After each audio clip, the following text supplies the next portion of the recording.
Great. Let's bring our guest from the green room. I got to take the mimosa out of his hand, though. Can't be drinking by the mics here. Oh, no, it's just water. That's good. Come on. Would you be so kind as to make sure our sister station stream is working?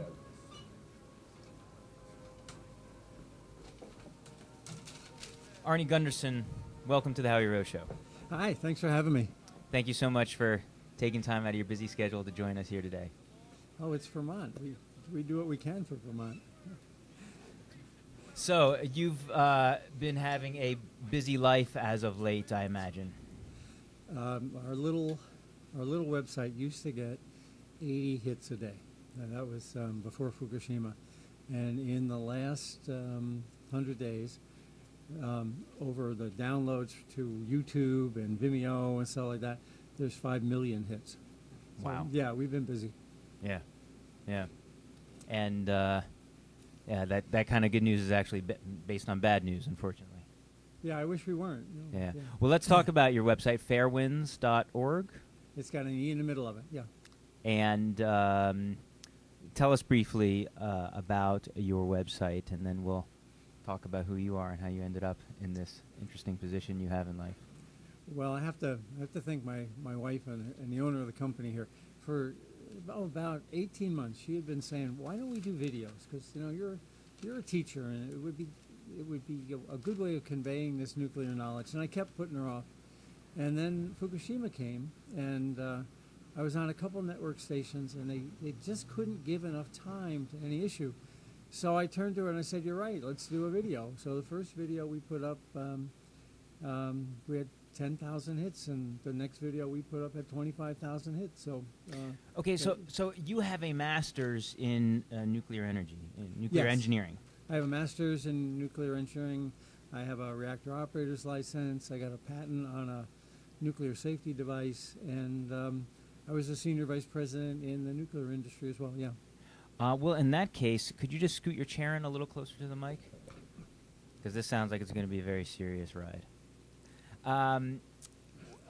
Just to kind of frame things, what I'm really curious in is there's probably not too many former execs from the nuclear industry that are full-time.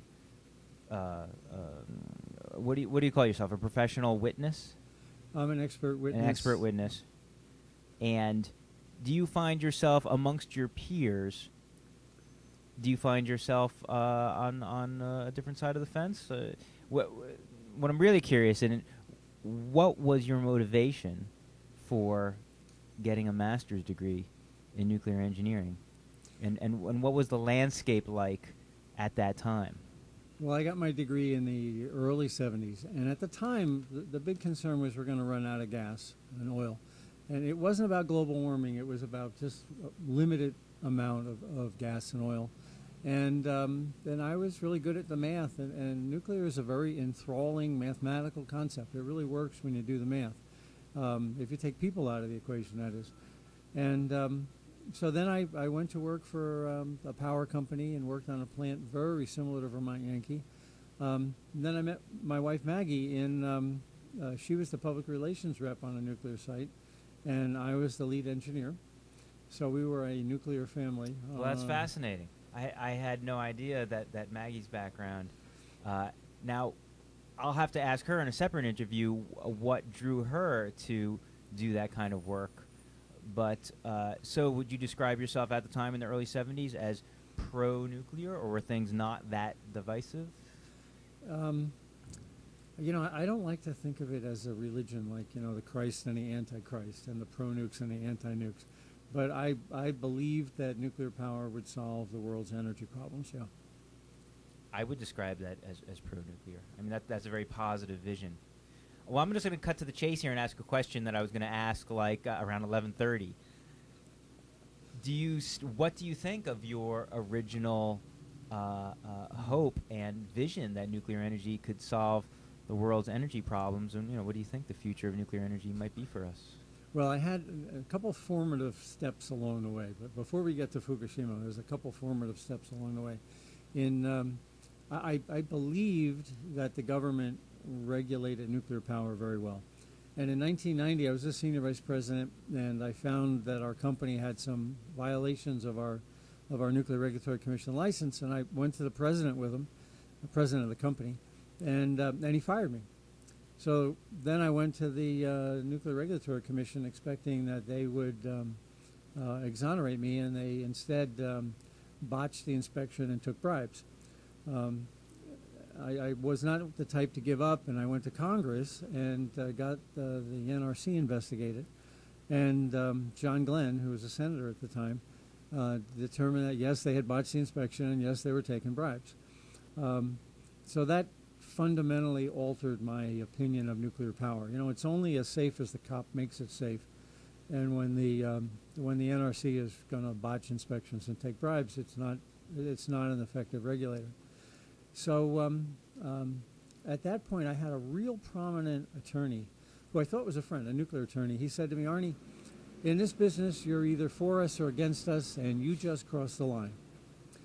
And that was now, the did he end. say that in those words? Yes, that was his exact quote. It's burned permanently in my memory. You have a screenplay to write already. I can tell. Right. And that was it. There was no work from the nuclear industry, and I became a teacher, and also did expert witness testimony. Lots of expert witness testimony on 3 Mile Island for some workers that had gotten overexposed, for a case down in Florida, and then here in Vermont. So the progression was from a nuclear senior VP to a whistleblower to an expert witness. And if you had asked me at the beginning of March, before Fukushima, what I would have said is we should never build coal or oil because the global warming is too bad. We should focus on renewables and energy conservation and energy efficiency. And if you can't get there from there, I would have said, okay, then it's time to consider nuclear power. Fukushima has told me that we are just not smart enough for this technology. We can't estimate what Mother Nature's going to throw at us. And I'll probably be making a really long answer out of a very short question.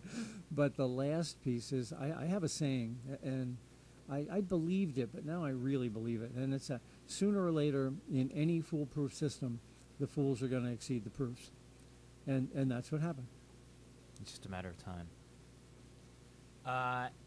Now, do you think and I'll let you choose whatever time frame you want to put to this, do you think eventually that we collectively might develop ethically, morally, or the technology, the safeguards might become sophisticated enough, any of the above, to for you to change your mind? You know, and you know, we could be talking 100 years, we could be talking, you know, several centuries.